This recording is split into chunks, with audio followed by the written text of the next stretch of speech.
Tanya Igret Hatshuva, fin du chapitre 4, début du chapitre 5. Dans le chapitre 4, on a expliqué que la Neshama provient de l'intérieur de Dieu, qui est symbolisé par le souffle, alors que toutes les créatures, même les malachim, même les anges, sont créées par la parole divine. Or, la parole divine est quelque chose de plus superficiel que le souffle.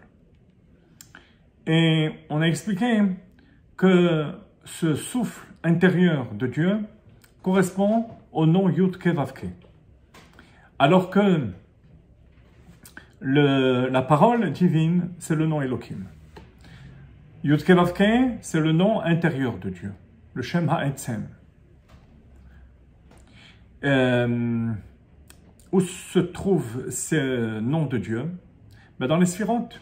Yud-Ke Vav-Ke, Yud c'est Chochma, He c'est Bina, Vav ce sont les Simidot, et le dernier He, c'est la parole divine, Sphirat HaMalchut. Là, dans la dernière partie, Admor HaZaken va expliquer comment on retrouve ces 4 lettres et ces 10 sphirotes dans la Neshama, le Nefesh HaElokit du Juif. Puisqu'il a été créé à partir du souffle divin, il y a forcément ces 4 niveaux au niveau de la Neshama. On y va, page 189, Vekach HaMamash, deuxième ligne, à partir du haut. Vekach HaMamash Alech Mashal HaMavdil Havdalot Le'en-Ketz, Benishmat HaAdam, She'ibchinat Nefesh HaElokit, Demitochen Nafach, Yeshba Prinat Sechel HaNa'elam. De même pour le Neshama qui vient du souffle intérieur de Dieu, il va y avoir ces 4 lettres. Le premier niveau, c'est Chochma, n'est-ce pas? À quoi ça correspond chez l'homme? Au Sechel HaNa'elam, à la sagesse cachée du point de vue intellectuel, qui correspond à l'intelligence potentielle de l'homme. Hamerumaz be'ot yud, shebekocho latzet el hagiluy. Vous voyez, dans ce sens-là, potentiel. C'est la possibilité de développer la dimension intellectuelle. C'est ça, Chochma. Lehavin ou l'haskil ba'amitato yitbarech. Et quelle est sa fonction? La fonction de Chochma, c'est de réfléchir, de trouver la vérité dans chaque chose. Vous voyez, la solution à un problème. La vérité par rapport à la Neshama, c'est la présence de Dieu. Le fait que Dieu nous transcende. Tout ça, c'est Chochma. Au Bigidulato, et ensuite, on amène ce potentiel à réfléchir à non seulement la vérité de Dieu, mais à la grandeur de Dieu. Et à ce moment-là, Eureka, on sent qu'il y a une lumière qui éclaire. Non pas qu'on ait compris encore, ça sera le travail de Bina, mais on voit qu'on est au bout du tunnel. Chacun selon sa mesure, son potentiel, les firochav sichlo binato, selon la largesse de son esprit.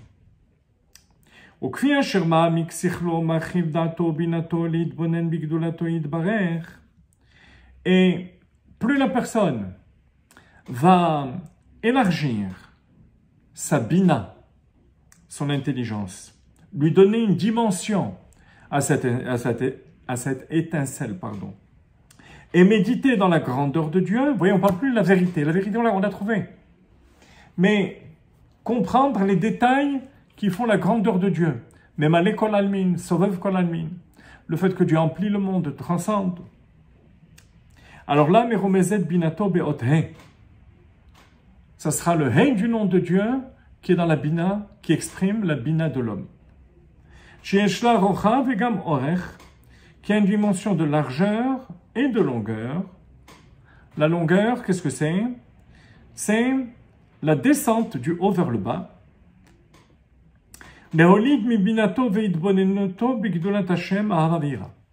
Et qui va engendrer des sentiments d'amour vers Dieu, de crainte de Dieu.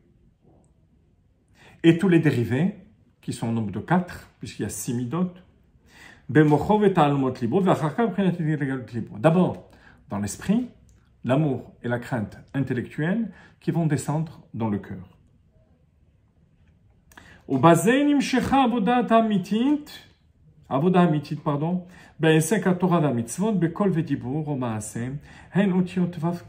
Et ensuite, on va ressentir véritablement cet amour et cette crainte au moment où on va étudier la Torah, on va faire les mitzvot. Ce ne seront pas des paroles et des actes secs, mais qui seront imprégnés, des actes et des paroles qui seront imprégnés d'amour et de crainte, donc de sentiments. La lettre Vav qui va descendre dans le He, qui est la parole. Et ensuite, il y a quelque chose d'un peu bizarre, avec laquelle termine Admorazaken ce chapitre. וגם ההתבוננות להבין ולהשכיל באמיתתו גדולתו יתברך נמשכה גם כן מהתורה. דאורייתא מחוכמה נפקא היא בחינתיות של שם הוויה. Mais ensuite, au moyen de l'étude de la Torah, la personne va remonter, une fois qu'elle est descendue au niveau le plus bas du dernier He, du nom de Dieu, elle va remonter au niveau du Yud pour utiliser sa chokhma et percevoir la vérité, la grandeur d'Akadosh Baruch. Alors pourquoi ce mouvement inverse, cette remontée vers la Chokhma? Chokhma, c'était le départ, le point de départ. L'explication est basée sur un verset de Kohelet. Chacham haven bechokhma, dit le roi Salomon, vechacham bebina. Haven bechokhma, amène la bina dans chokhma. Ça, c'est faire descendre le pouvoir de percer les détails dans l'étincelle. Mais ensuite, très important, chacham bebina. Amène l'étincelle de chokhma dans bina, dans le développement. Qu'est-ce que c'est amener l'étincelle de chokhma dans le développement? C'est faire une synthèse de chaque chose. Parce que vous voyez, lorsqu'au départ, la Neshama était au niveau de chokhma, elle était au niveau de l'authenticité de Dieu. L'authenticité plutôt de la perception de Dieu. Lorsqu'elle va descendre au niveau de bina, des midot, elle risque de se perdre, de se fourvoyer, d'oublier cette étincelle de chokhma. Or, la synthèse de tout, c'est cette étincelle de chokhma qui permet à la personne de s'annuler complètement à Kadosh Baruch Hu. Et c'est pour ça que le Yud intervient à la fin pour faire la synthèse spirituelle, vous voyez, comme la synthèse d'un cours, à la fin, qui nous permet d'avoir l'ensemble de ce qui a été dit. Là, ça va être la synthèse au niveau spirituel.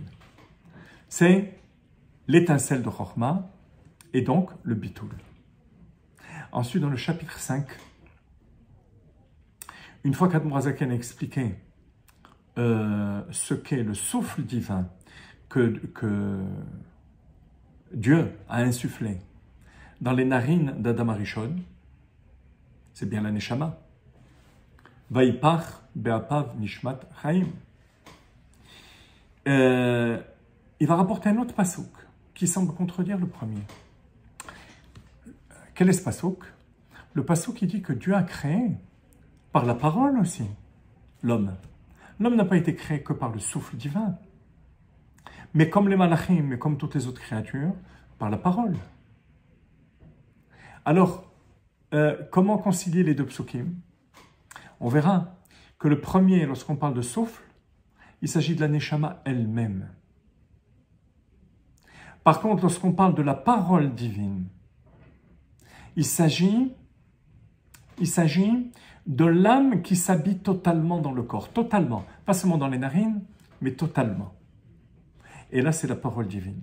Le chidouche de ce chapitre, ça sera que non seulement que la Neshama, en elle-même, l'essence de l'âme, provient du souffle divin, donc du côté intérieur de Dieu, mais même lorsqu'on parle du niveau de la parole, là, a priori, on pourrait assimiler l'homme à toutes les créatures, puisqu'il a été créé à ce niveau-là par la parole. Là aussi, il vient non pas de l'aspect extérieur de la parole, qui correspond au l'être de la parole, mais au souffle qui est habillé dans ces lettres. Donc vous voyez, il y a deux niveaux de souffle, deux niveaux de création, et à tous les niveaux, l'homme provient de la pnimiout. De la profondeur, on expliquera ça la prochaine fois.